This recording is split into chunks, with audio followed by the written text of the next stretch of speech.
Welcome back to ECE 442-542. We are 1 week prior to the exam number one. Exam number one is next week on a Wednesday. So the next time we meet is 1 week prior to exam number one. Homework number one is due today. Proctor agreement form for those that are online, that's also due today.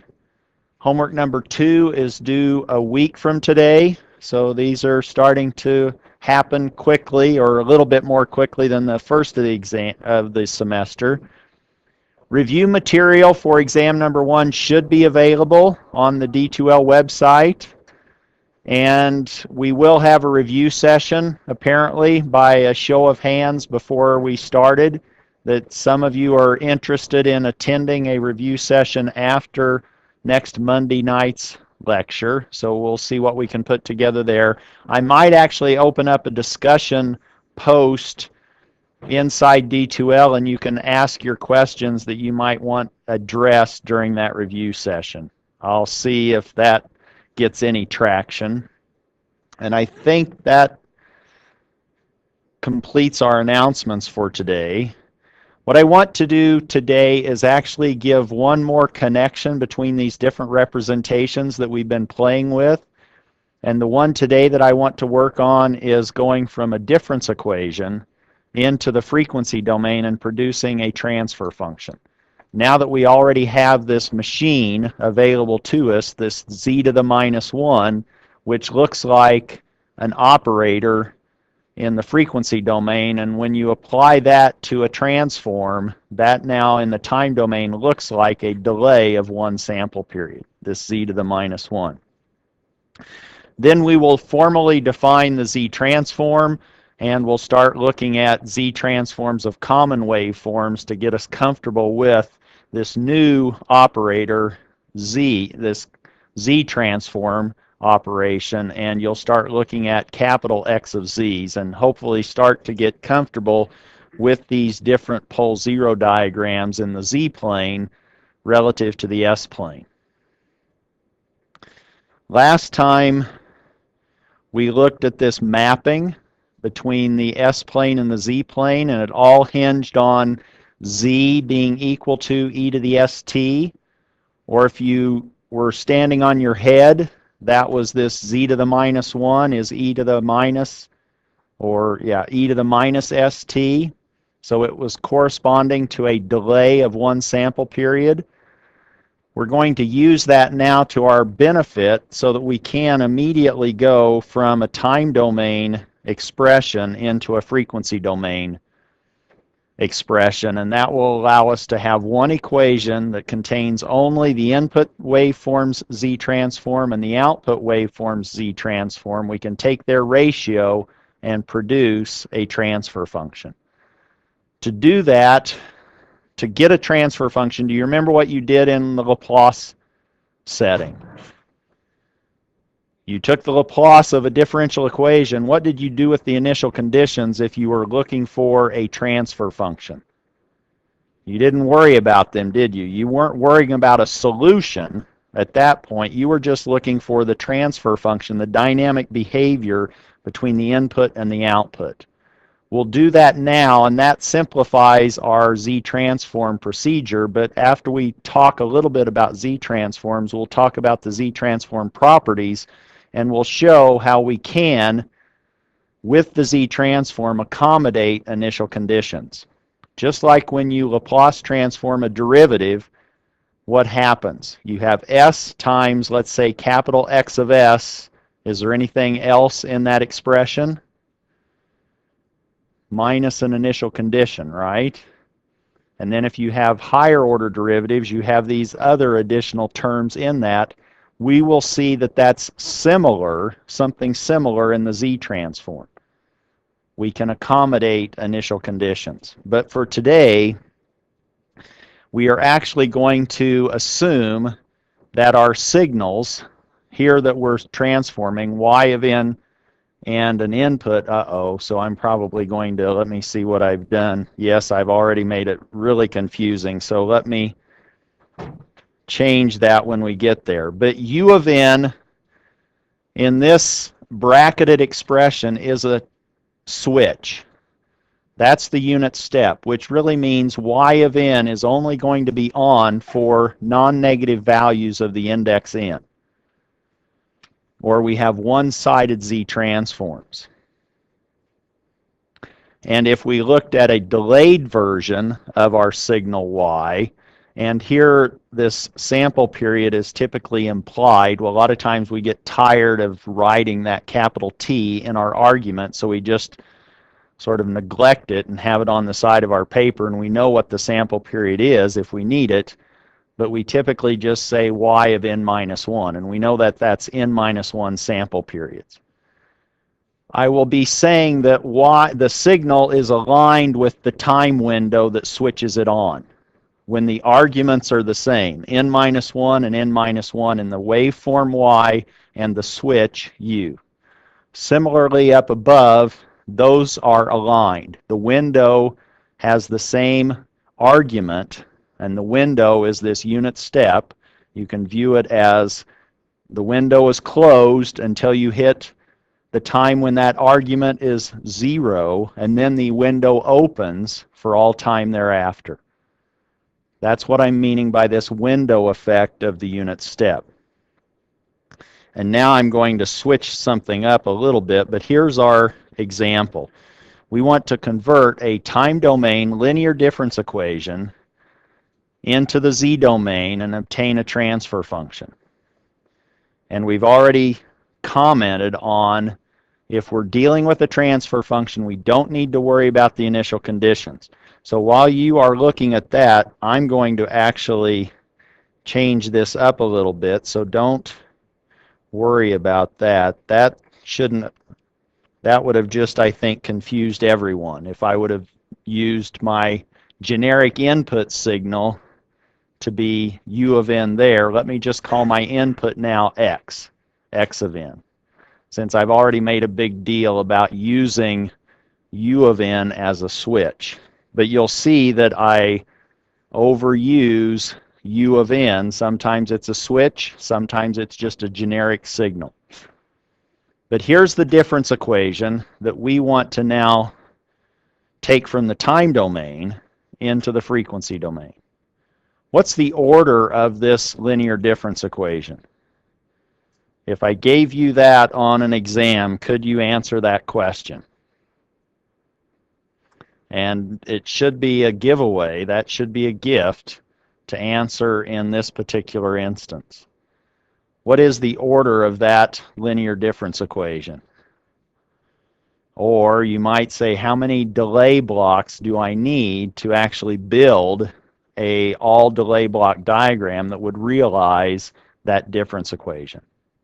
You should see that you need 3 delay blocks. This is a third order linear difference equation. So now what we want to do is take this into the frequency domain, similarly to how you found transfer functions in the continuous time. This is a discrete time. Now we want to z transform every term in this linear difference equation expression. And if I z transform little y of n, what does that produce? Or how do I perform that transform? You just have to use your little finger and hit the shift key, right? You simply shift, now you capitalize y, and you change the argument. It now becomes y of z. So that now if we z transform this, the first term gives me capital Y of z.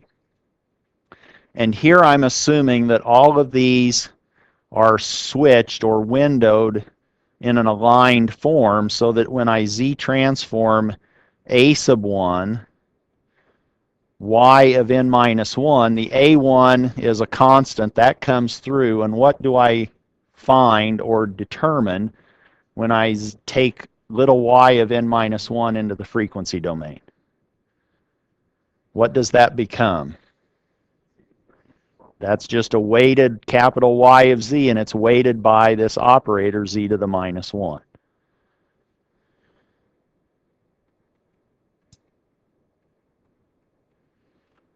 Likewise for the remaining two output expressions, except now you have to weight those by the appropriate power of z to the minus 1. If we have 2 delays, it's z to the minus 2, and if we have 3 delays,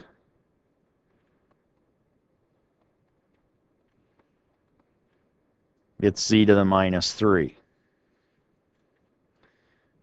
That left-hand side is then equal to b sub 0 x of z plus b1 z to the minus 1 x of z. This equation now involves only two signals transforms. The outputs z transform, capital Y of z, and the inputs z transform, capital X of z. And we can factor those out, and leaving us with 1 plus a1 z to the minus 1 plus a sub 2 z to the minus 2 plus a sub 3 z to the minus 3 times y of z equaling b sub 0 plus b1 z to the minus 1 x of z.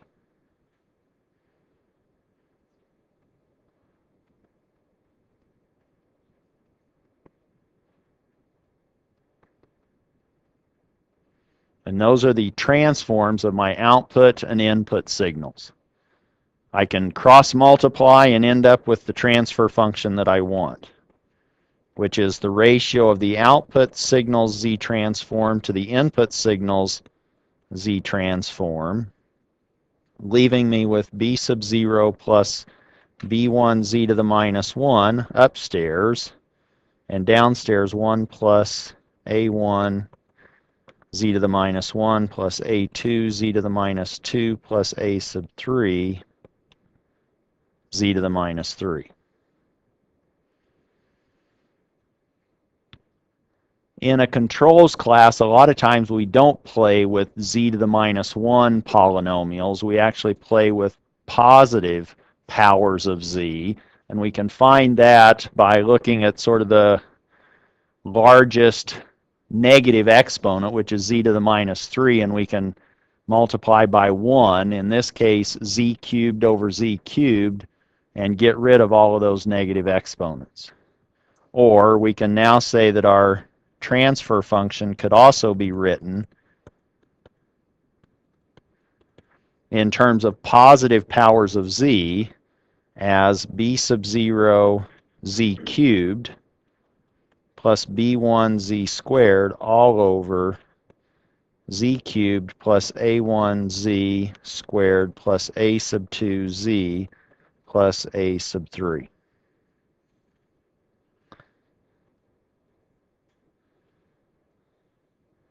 That now is a transfer function in the frequency domain associated with that linear difference equation. Question?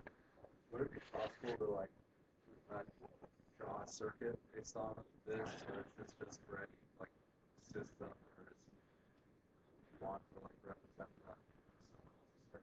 So now the question was, can we think of this as a circuit? It really depends. In this case, this particular system came from some dynamic relationship, and that gave us this transfer function.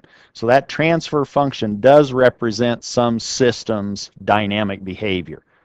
And if we wanted to, we could put that into an all-delay block diagram. That's now basically a code.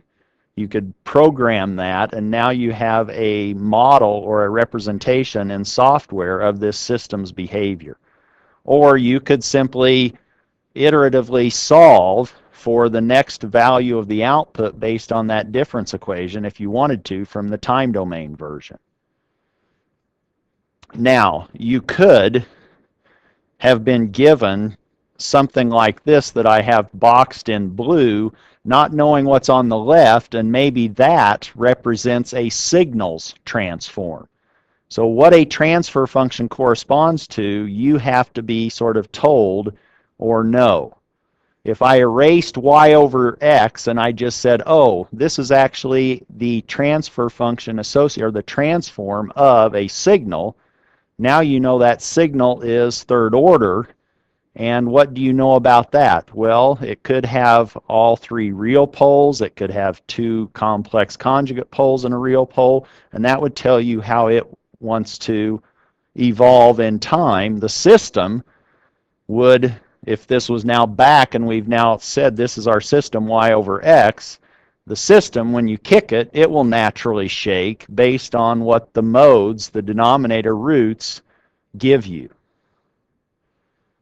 But whether that's a signal or a system depends. Other questions about this? But here, it's a system because it came from this dynamic behavior embedded into this linear difference equation.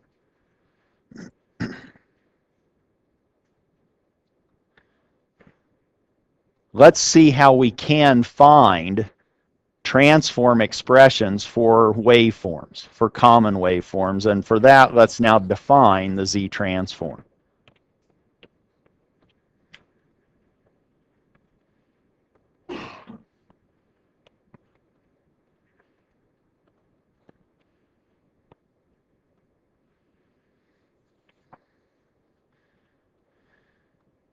When you're learning something new, how many have seen the Z transform before?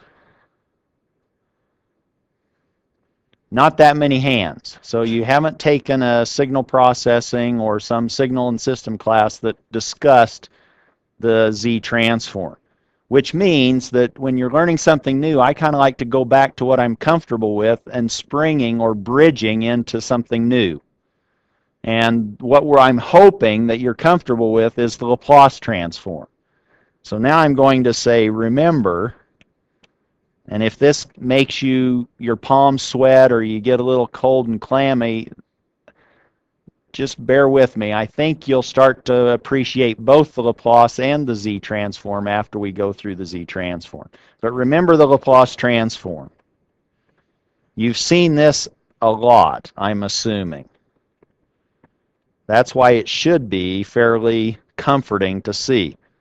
That said that you had this transform, this frequency domain expression, capital X of S, was equal to this integral from 0 to infinity of the time domain waveform, little x of t, weighted by a complex exponential e to the minus st dt. And you could call this many different things. You might see it called a kernel. This is just a function that's weighting this time domain expression x of t. And what might x of t represent? X of t might be a signal, or maybe it's actually the impulse response of a system. And that would then correspondingly be the transform of a signal or the transform of an impulse response, which is the transfer function of that system. This kernel actually scales or weights every point in time of that waveform x of t, because that kernel e to the minus st, that complex exponential, is a function of t. And when you see e to the minus st or e to the st, if nothing comes to mind, I would just start thinking about something that's spinning. And that spinning vector or quantity could be expanding or contracting depending on the real part of that complex variable s. If s was purely complex, then it would just be a rotating spinner. So now you just spin this spinner, and it's spinning around at a particular frequency, and it's weighting x of t. And if x of t liked to spin at that particular frequency, then capital X of S would be big at that frequency. It kind of likes to shake when e to the st shakes it at the right location or in the right way. But e to the minus st weights all of x of t.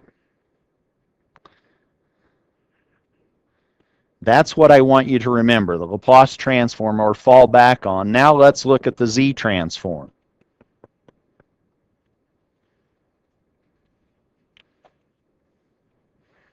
the z transform is actually capital X of z. It hasn't changed much. We've just erased the s and put in a z. Now we're playing with another complex quantity, z. But this is not an integral because we're working with a sequence of numbers, a sequence of values. It's not a continuous waveform that we're transforming. We're transforming a sequence of numbers. That sequence of numbers then needs to be summed. The sequence of numbers might be little x of n, and we could have a one-sided z transform, meaning we're summing from n equals 0 up to infinity. But this isn't quite what we need. We actually need to, again, weight this sequence of time domain numbers with a complex value or a complex expression, which is z to the minus n. This, I would say, is the one-sided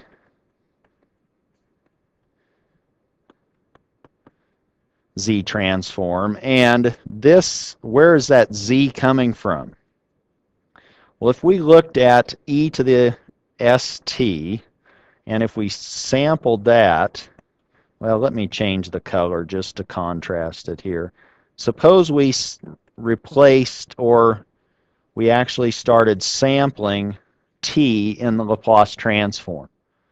And we replaced little t with a sampled. So we just looked at time at a sequence of sample periods indexed by n, little n.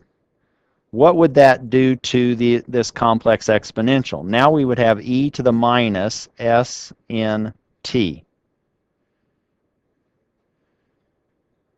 But if we play with that exponent in the right way, we can actually rewrite that as e to the minus st raised to the n.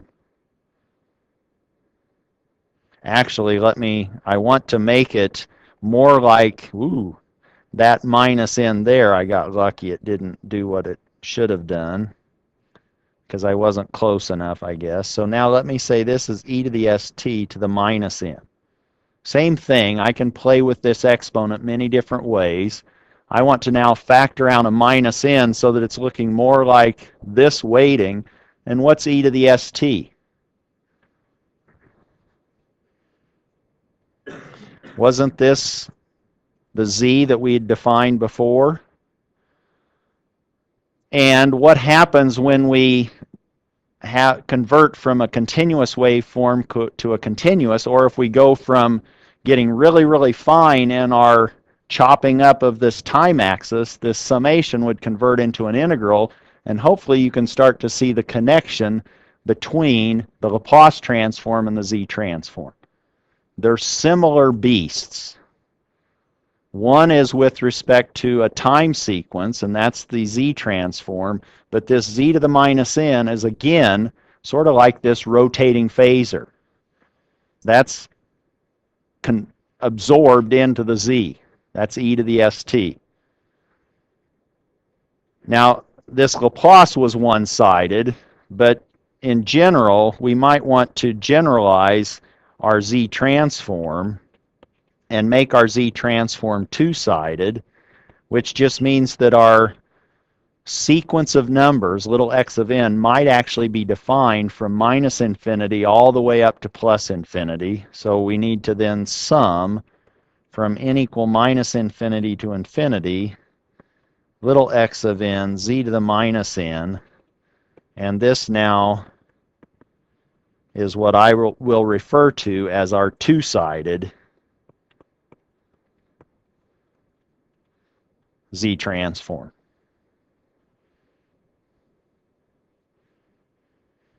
That's the definition of this z transform. We simply take a sequence of numbers, we scale those by the appropriate z to the minus 1, a power of that, and we see if we can come up with some expression that might be useful. And I think it helps to actually look at some concrete examples. Question?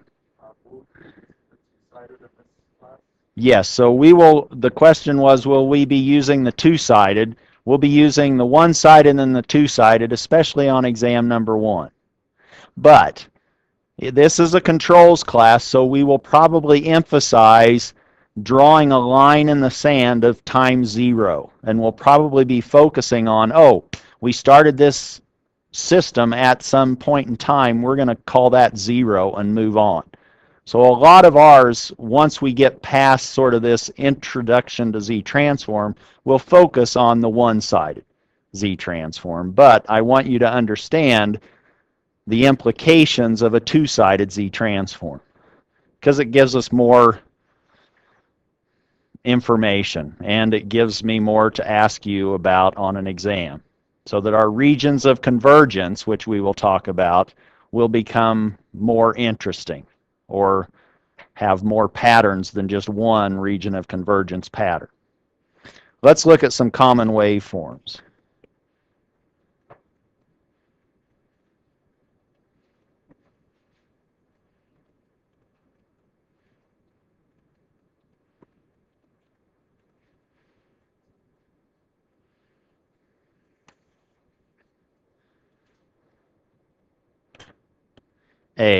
I'll call this maybe two different things. I might call it the unit pulse because it, in the discrete time, maybe has a more believable behavior. It just has an amplitude of 1. Remember what the impulse was like in continuous time? What was its amplitude? When you kick something with an impulse in the continuous time, you really kick it, don't you? It's infinite. But what's the area under that impulse? 1. Well, that's the same here. We have basically a amplitude of 1, or we could think of it as an area under that impulse of 1. And in MATLAB, when you simulate and use the impulse, you have to kind of be careful because it assumes that the area under its unit impulse in the discrete time setting is 1, so it adjusts that amplitude according to the sample period. So the sample period times the height gives you an area of 1, and we all can do A times B, or width times height, to get something that has an area of 1. So you can see that the amplitude in MATLAB will be 1 over the sample period times the sample period, and that's now going to kick your systems if you say apply an impulse to this particular system in MATLAB. But here, I might call this also the unit impulse, because that's what you would say impulse in MATLAB, and if you say this is a discrete time impulse, it will do what needs to be done. Here, let me say that this is x sub a of n, or maybe it's this delta, lowercase delta sub a of n, which is going to have a value of 1 at n equals 0, and it's going to be 0 otherwise.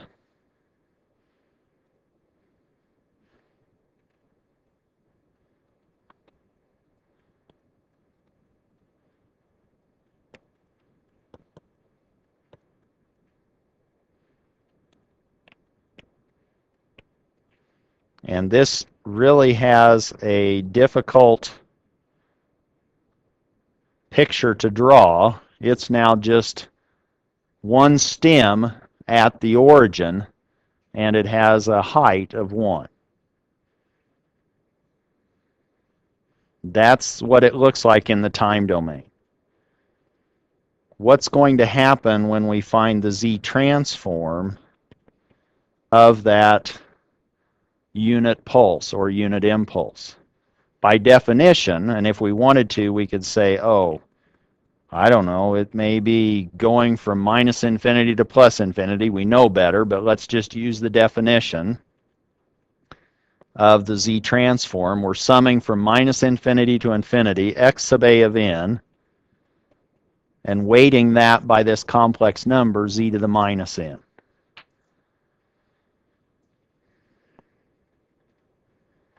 You could say, oh, come on. we know it's nothing negative, so let's just sum over 0. 1, I'm getting lazy and I don't want to write too many terms in this expansion.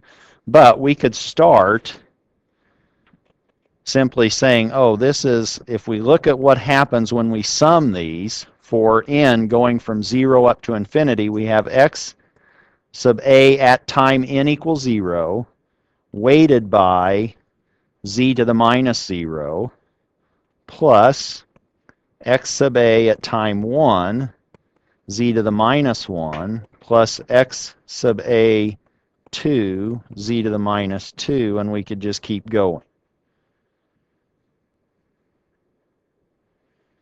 But in this particular case, what do we know about this sequence of numbers given by x sub a of little n?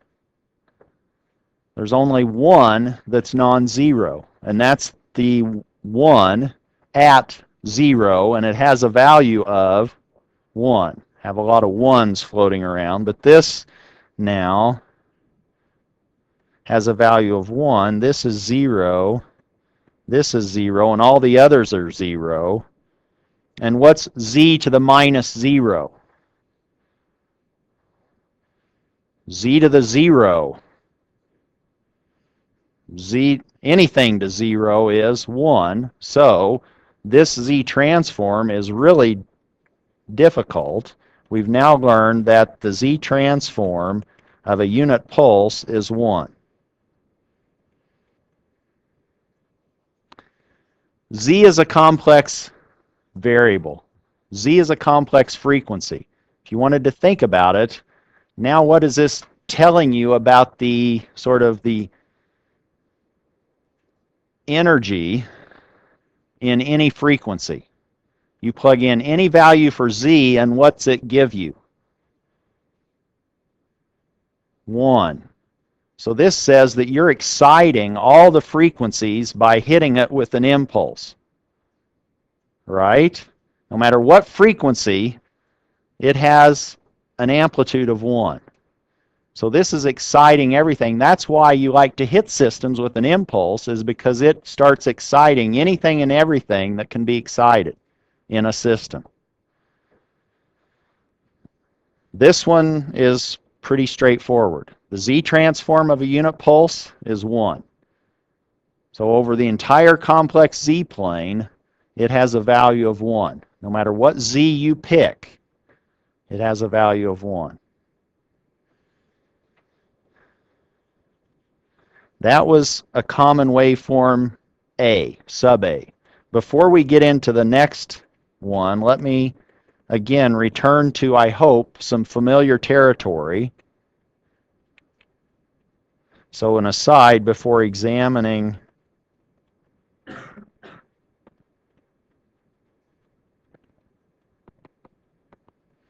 waveform B, let's look at u of t, where now this u of t is the unit step. What does that look like if we take it into the transfer function? I'm sorry, if we transform that using the Laplace. What's the Laplace transform of a unit step? Where this is now the familiar, I hope,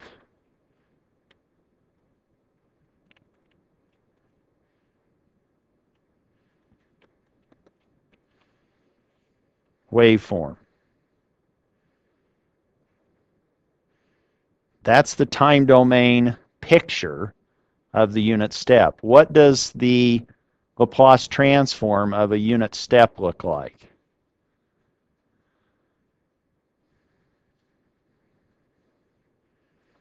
If you don't remember, you could actually quickly go back up here, plug it in to the definition, do the integration, and what will you end up with?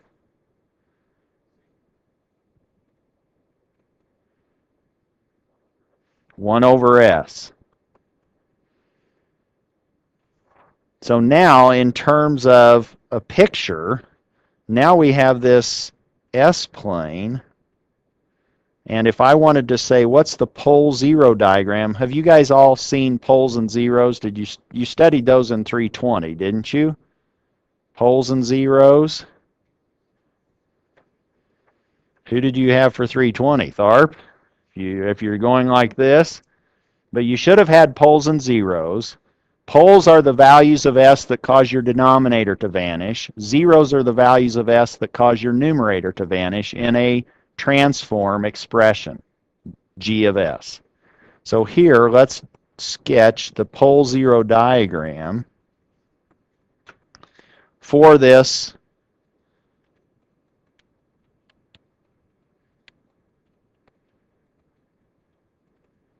unit step. Here's the time domain.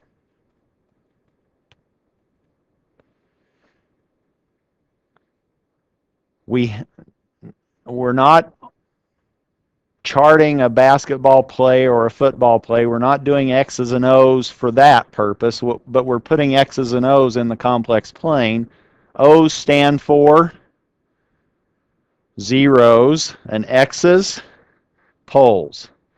Do we have any finite values of S that cause that 1 over S expression to vanish? Do we have any finite zeros? If you look at the numerator and you plug in values of S that cause the numerator to vanish, what do you have? You have no finite zeros, do you? There's no finite value of S that will cause capital U of S to equal 0. So there are no finite zeros. We are not going to place any open circles on our complex S-plane for the pole zero diagram. But is there a pole? Can we find a value of S that will cause the denominator to go to 0, which will cause the whole thing to go sky high? That's the reason of a pole. I hope you got to learn about the circus tent when you were learning about poles and zeros. If not, you missed the fun. But you now have a circus tent made out of a rubberized sheet, and everywhere you see an X on this S-plane, you stick an infinitely long pole underneath that rubber sheet, and anywhere you see a 0, you put a thumbtack. Now you can sort of visualize this circus tent over the complex S-plane, and that's now how the frequency response corresponds to any point underneath that circus tent. That gives you basically the amplitude of that transfer function, or that transform. Where's the pole?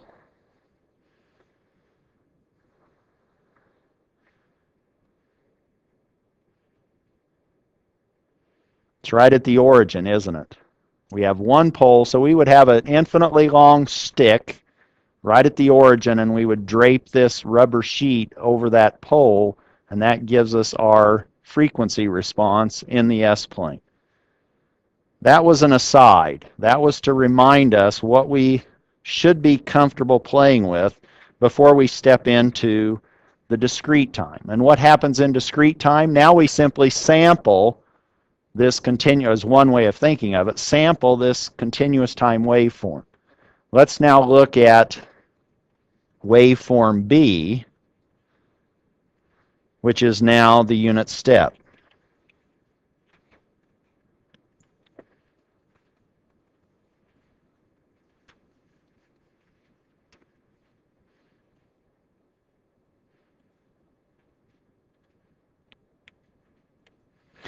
And those are not zeros. Those are just trying to emphasize the fact that that's the amplitude of that waveform.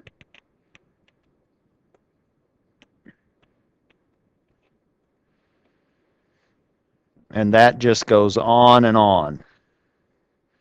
So that x sub b of n is 1 for n greater than or equal to 0, and it's 0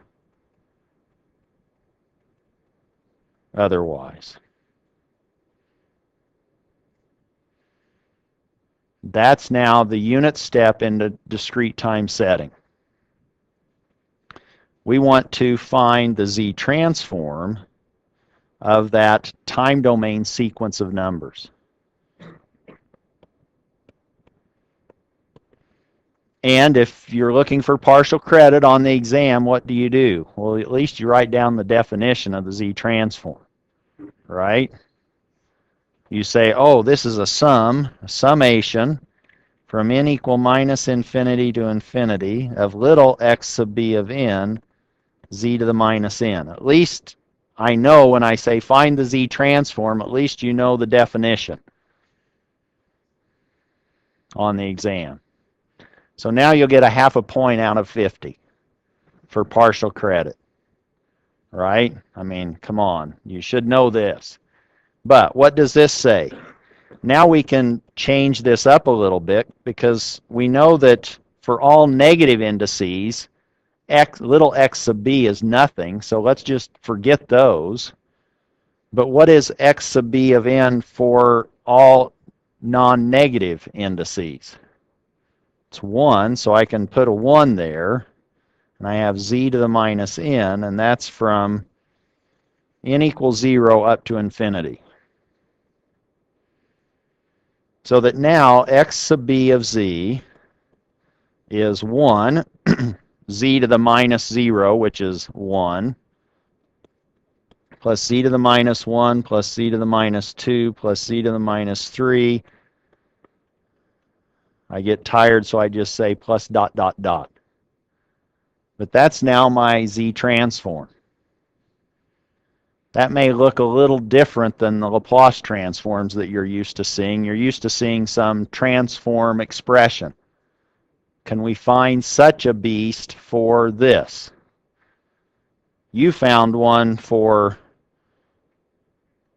Laplace. It was a ratio of polynomials in S. It was 1 over S. Two polynomials. The first one was easy. That was just a constant. That was your numerator over the denominator, which was an S. This is an infinite sum, but we know how to find closed form expressions for particular infinite sums.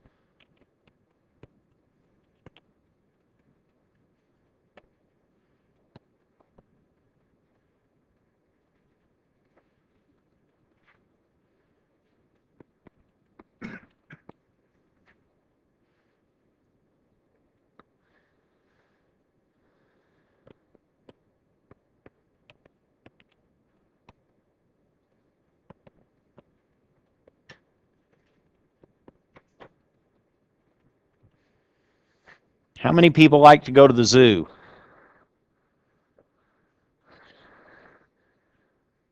Most things at the zoo have a tail, right? Or some things have a tail. I don't know. I just need to get your attention again. So now this has an infinite tail. That's what the dot, dot, dot is. And we're going to play off of that. We want to make sure that we find something else that has the same infinite tail. A similar expression. And how do we do that? Well, we look at this and we go, is there a common ratio between each of those terms in that series? What is common if I go from 1 to z to the minus 1? When I go from z to the minus 1 to z to the minus 2, is there some common ratio connecting those? 1 over z, or I say z to the minus 1, right? Z to the minus 1 is a common ratio in all of those terms in that series. Somebody got so excited about the tail they dropped all their stuff on the floor. But it's got you going. You're going, what? Why are we going to the zoo? Well, now when you go to the zoo, you can think of Z transforms. Right? So now you're in this complex plane. Forget the prairie, but you're on a plane. Not one that flies. Well, never mind. Let's get back. Now, you found the common ratio. It's z to the minus. Now, multiply that x sub b of z expression by that common ratio. And when you do, you lose the 1, but you pick up a z to the minus 1. You pick up a z to the minus 2 when you scale z to the minus 1 times z to the minus 1. And now do you see that you have retained the infinite tail?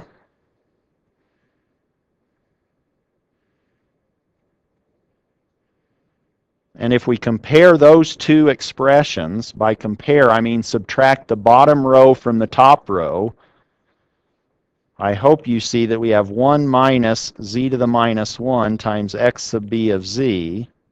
And what happens when you take the tail from the bottom off the top row? Everything pretty much goes away, except for the one term, which is 1.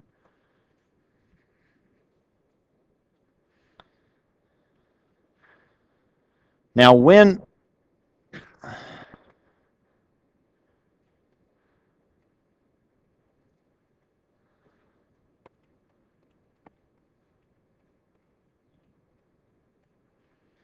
is this well behaved? When is that tail well behaved? Or what do we mean by a well behaved tail? It's going to decrease, isn't it? It's going to go away as we get more and more terms. What's going to allow that to be well behaved? If I now looked at this and said, oh, this is now z to the minus 1, 1, z to the minus 1, 2, z to the minus 1 cubed. If I keep raising these quantities to higher and higher powers, what do I want that quantity to be in order for it to be well behaved? I'm wanting it to vanish. And if I raise something to a power and that power gets bigger and bigger, what's that something need to be for it to be vanishing?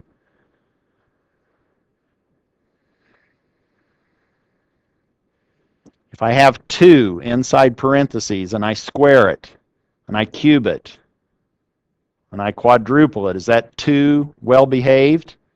No.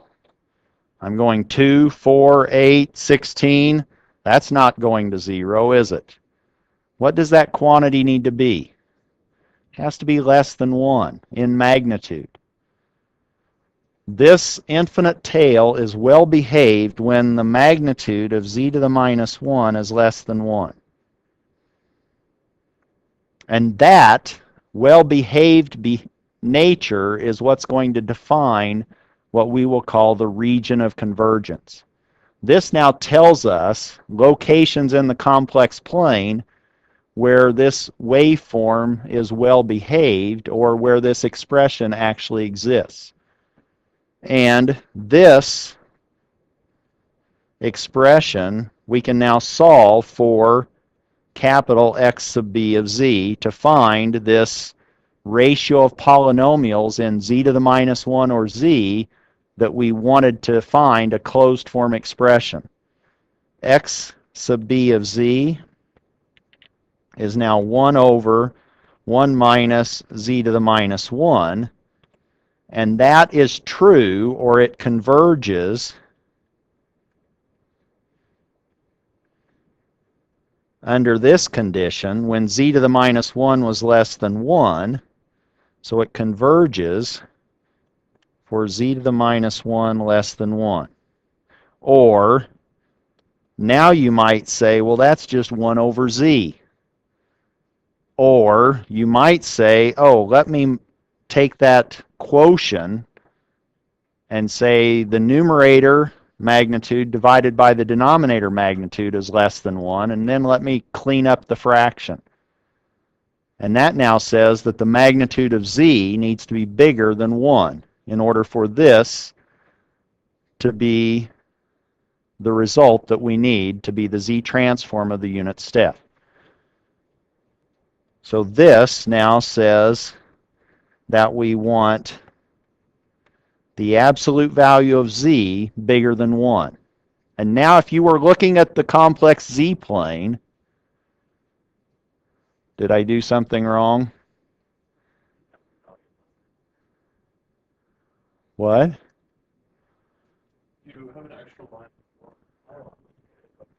I'm sorry. It looks okay to me. I'm trying to figure out why people are laughing. Usually I start looking around going, what happened? Did I forget my tie or something? People start laughing.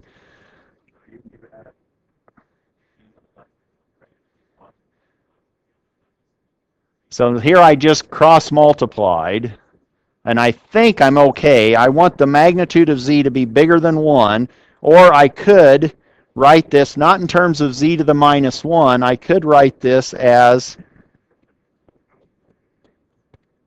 x sub b of z as a polynomial in z, or polynomial, ratio of polynomials in z, by multiplying by 1, which is z over z, so that I end up with a z in the numerator and a z minus 1 in the denominator, and that's true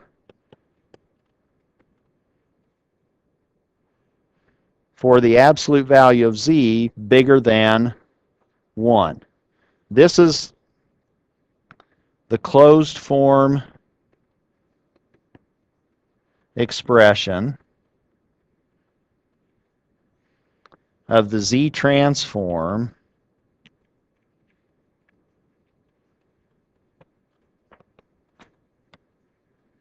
of a unit step, and this z to the minus 1, you might, I think I've already said what I was calling that. This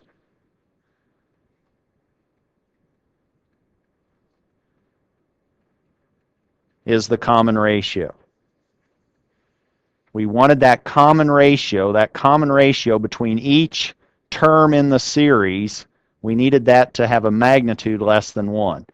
That's going to allow us to then figure out where in the complex z-plane this is well behaved, or where it exists, and that's defining our region of convergence.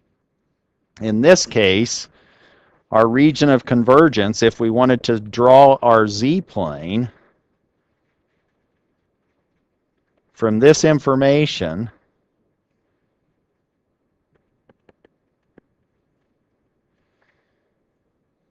where are our poles and zeros? Do we have any finite zeros in this capital X sub b of z expression? It's now right here, isn't it? It's at the origin.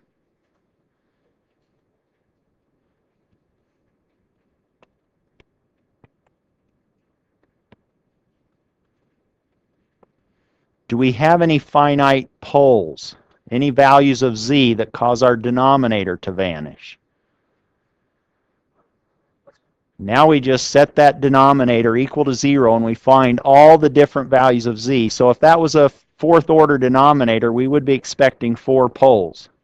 They could be 4 real poles. It could be 2 pairs of complex conjugate poles. It could be any combination to give us 4 poles of complex and real. Here we just have a first order, and it is a pole at 1. So where was our pole in the unit step of the S-plane? At the origin. Where did that map in the Z-plane? Z equal to 1. Is that consistent? Z is equal to e to the st. If we plug in s equal to 0, what do we get for z? 1. So now when we're thinking the origin in the complex S-plane, that is like z equal to 1 in the complex Z-plane. Now, where is the region of convergence in this complex Z-plane? I want to shade the region of convergence. And what did I say it was? It's when the magnitude of z is bigger than 1. How many went to the bookstore and found a compass since the last lecture, or purchased a compass? No one? Did anyone look? No? Because now we're going to be drawing circles a lot. And where's the circle that we're drawing in this region of convergence?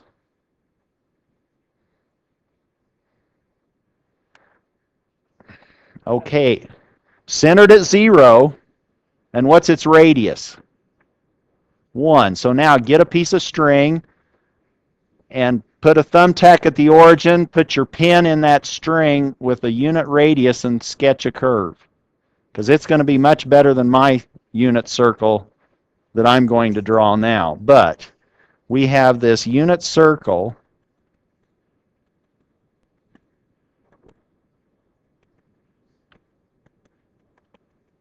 Now I'm hungry. That kind of looks like an egg, but let's move on. We now know that anything out here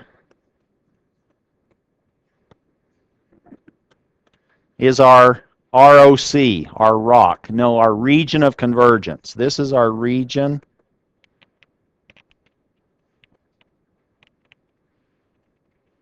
of convergence.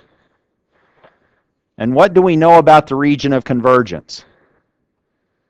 We cannot have any of these poles inside the well, this pole is interior to the region of convergence. It's not laying or lying in the shaded region. Is that clear? We can't have poles in the shaded region of convergence. It's bounding the region of convergence. Anything beyond that pole is okay. But this shaded region now we have a void in the circle of our z-plane, but our region of convergence is beyond that unit circle. Questions on that waveform, that common waveform? That was B.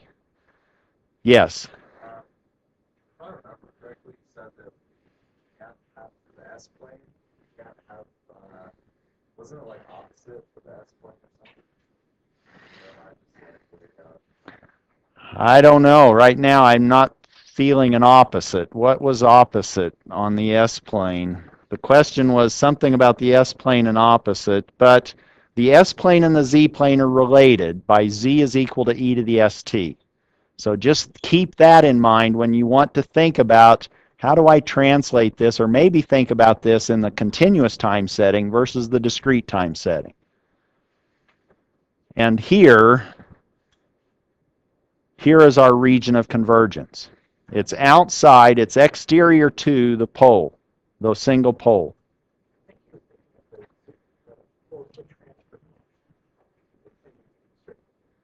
Oh, so now this region of convergence can, how do I want to say this? You can find the region of convergence, and that has nothing to do with the stability of the signal or the system. Okay? What governs stability of our system? The poles, the modes that naturally want to shake. Where do we want those poles to be? We want those inside the unit circle. Those are a different concept than this region of convergence, but we will find that there are certain relationships between the region of convergence and the unit circle that will tell us something about stability. But we can have a region of convergence that is anywhere outside a given pole. So let's move on, and that will be demonstrated, I hope, in this next waveform, which is an exponential waveform.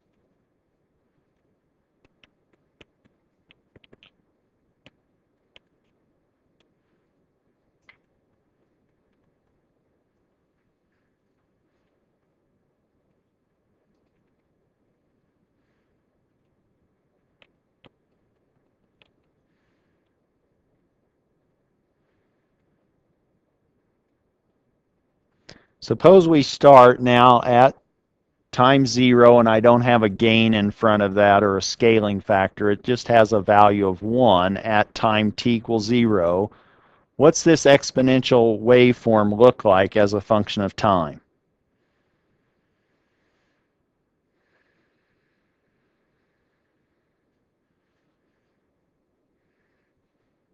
And now a good answer maybe in an interview might be, it depends.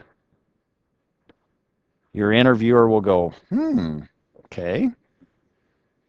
What does it depend on, this exponential? A. Depends on whether A is positive or negative. If A is negative, what's the exponential? Looks like that, doesn't it? Looks smoother than that, but this is now a less than 0, we have a decay. If a is positive, then it's going something like that. And that grows. What's this transform? What's the Laplace transform of little x of t? Call it capital X of s.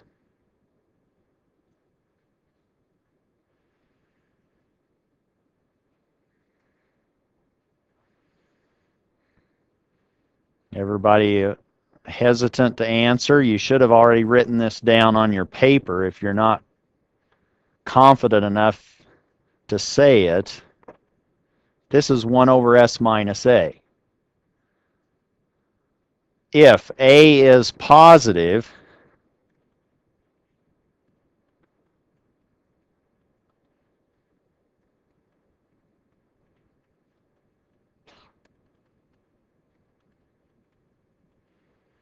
do we have any finite zeros in the transform expression for little x of t? No. So here's our pole zero diagram.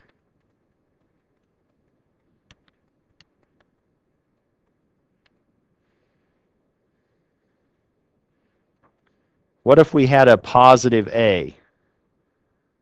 Then we solve s minus a, set that equal to 0, and we find the value of s that causes that to vanish, and that's when s is equal to a. And that would be our pole, and our pole would be over here. Here would be a, and that would actually be in the right half plane, and that would be an unstable result. If a was negative, then we would have a s plus some number, and we would have a pole in the negative left half plane, and that would give us a stable and a decaying exponential in the time domain.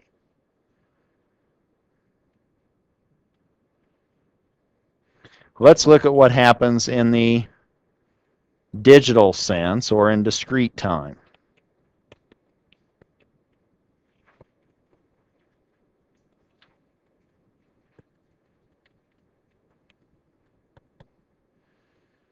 Now I'm saying that an exponential in discrete time could be some number r raised to the n. And if you want to know r, where did r come from? You could say, well, in the analog setting, we had that for an exponential. What if we sample that? If we sample, we're replacing little t with little n capital T. And when that's done, we have e to the ant. And now do you see an ant? What do you think of when you think of an ant? Anteaters, okay, well, it's tiny. What I'm thinking of is slow. Something's kind of slow relative to our size. An ant might be slow. Anyway, I'm thinking speed of movement. That's what e to the ant corresponds to, is the dynamic behavior. Tails, ants, we have all sorts of things going on in this class, but this is an ECE class. But we can, never mind. So this is e to the at raised to the n, and if we think of this as an r, then we have r to the n. That's where r to the n is coming from. And what r stands for or represents depends on little a. Capital T is a positive number. That's our sample period.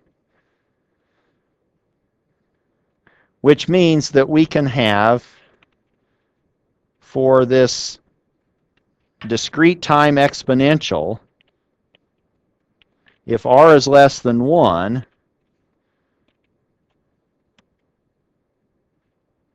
then we have something like that, a decaying exponential. It's collapsing as n gets bigger. r less than 1 is shrinking.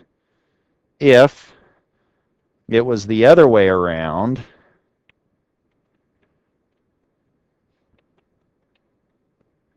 and r had a magnitude bigger than 1,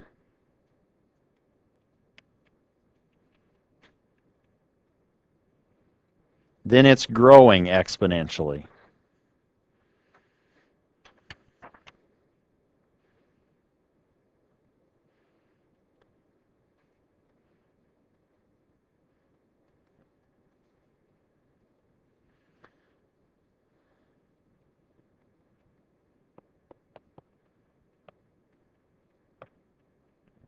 What's going to happen over in the complex z-plane? Where are our poles? Where are our zeros? How many are we going to have? This is what we want to find. So let's now find the z-transform of this third common waveform and exponential. Let's find the z-transform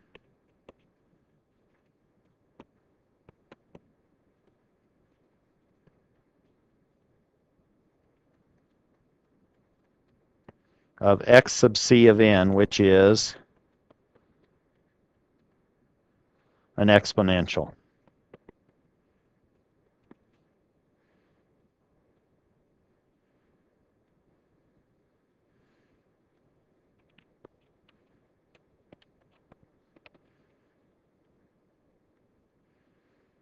And here I went ahead and just said, let's look at it for non-negative values of little n. So I'm going to start my summation from 0. I'm now summing from n equals 0 up to infinity of x sub c of n z to the minus n, where x sub c of n I define to be capital R raised to the n greater than or equal to 0.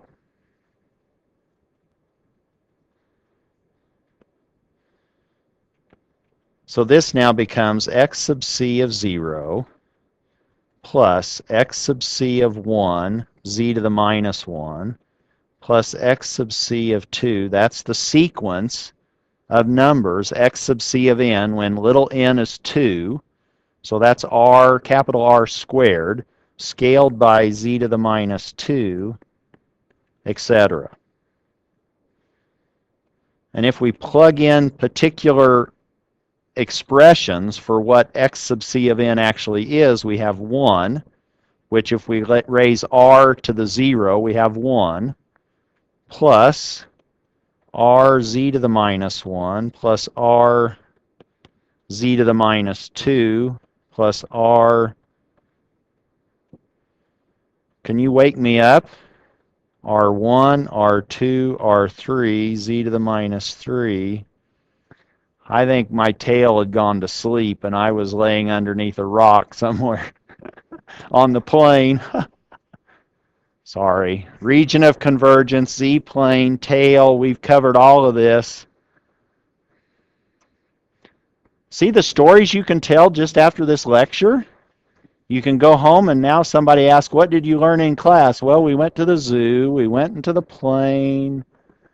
It's just all vast. What have we found? We have 1 plus r z to the minus 1, 1, plus r z to the minus 1 squared, plus r z to the minus 1 cubed. Why did I write it that way?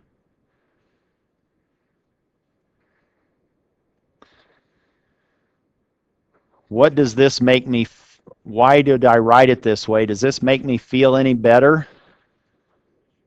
I'm looking for a common ratio. And what is my common ratio?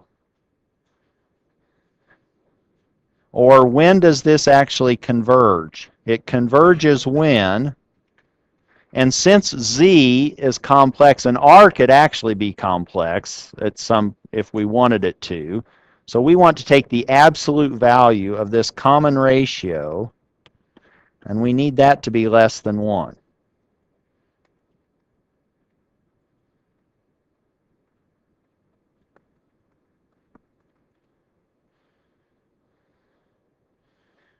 When that's less than 1, when that common ratio is less than 1, this geometric series, because each term varies by this common ratio, that gives us a geometric series. It's well behaved. Now we have a means of finding a closed form expression. Capital X sub c of z is 1 plus rz to the minus 1 plus rz to the minus 1 squared, etc.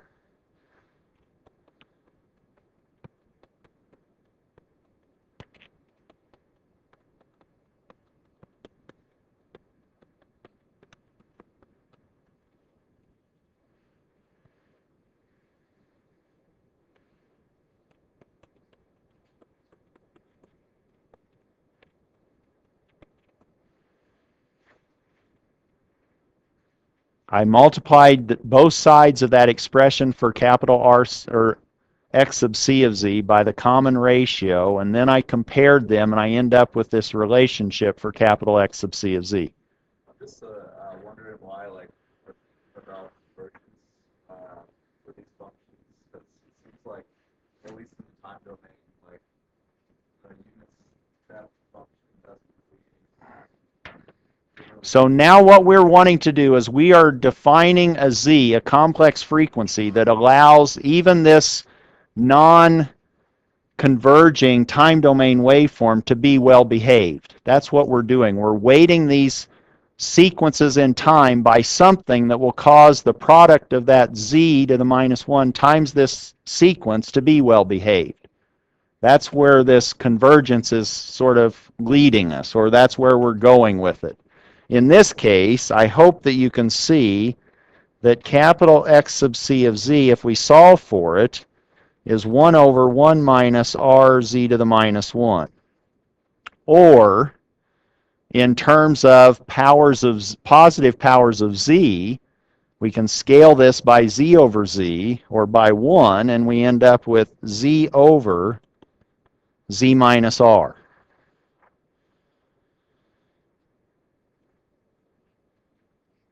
And from this, what do we know?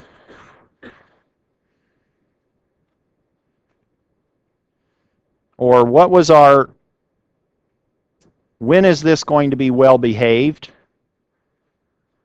When rz to the minus 1's magnitude is less than 1.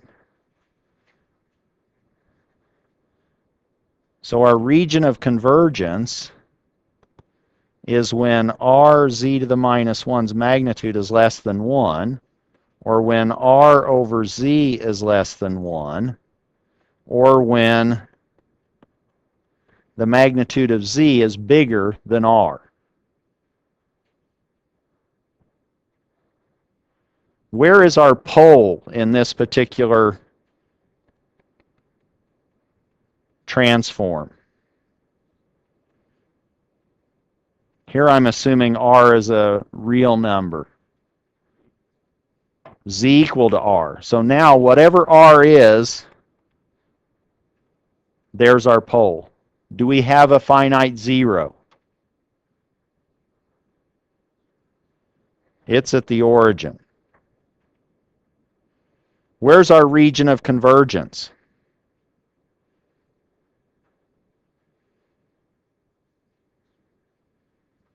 This is why you bought the compass, right? Because you can now expand that radius. It can go out to r, capital R. R could be less than 1, it could be bigger than 1. As long as we keep our region of convergence beyond R, this is a well-behaved transform expression. Our region of convergence now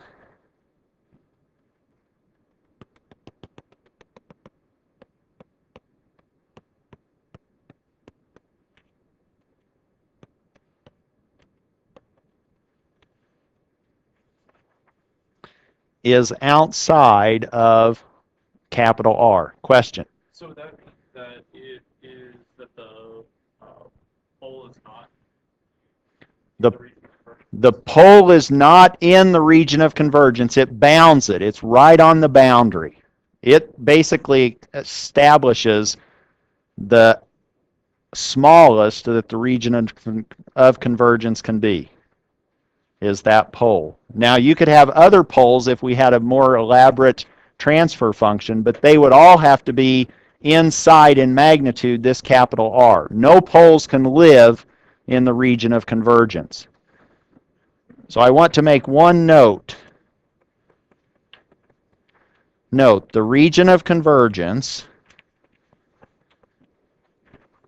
is outside R, and it doesn't matter what R was, whether R had a magnitude less than 1 or R had a magnitude greater than 1. The region of convergence is outside of that R. Is that clear? So we could have an unbounded time domain waveform if R is bigger than 1, but we still can find its Z transform. Just like you had the Laplace transform of an unbounded time domain waveform, which is maybe 1 over S minus A, where you had this growing exponential. We'll pick up with that, and maybe I'll put some other online. We'll see.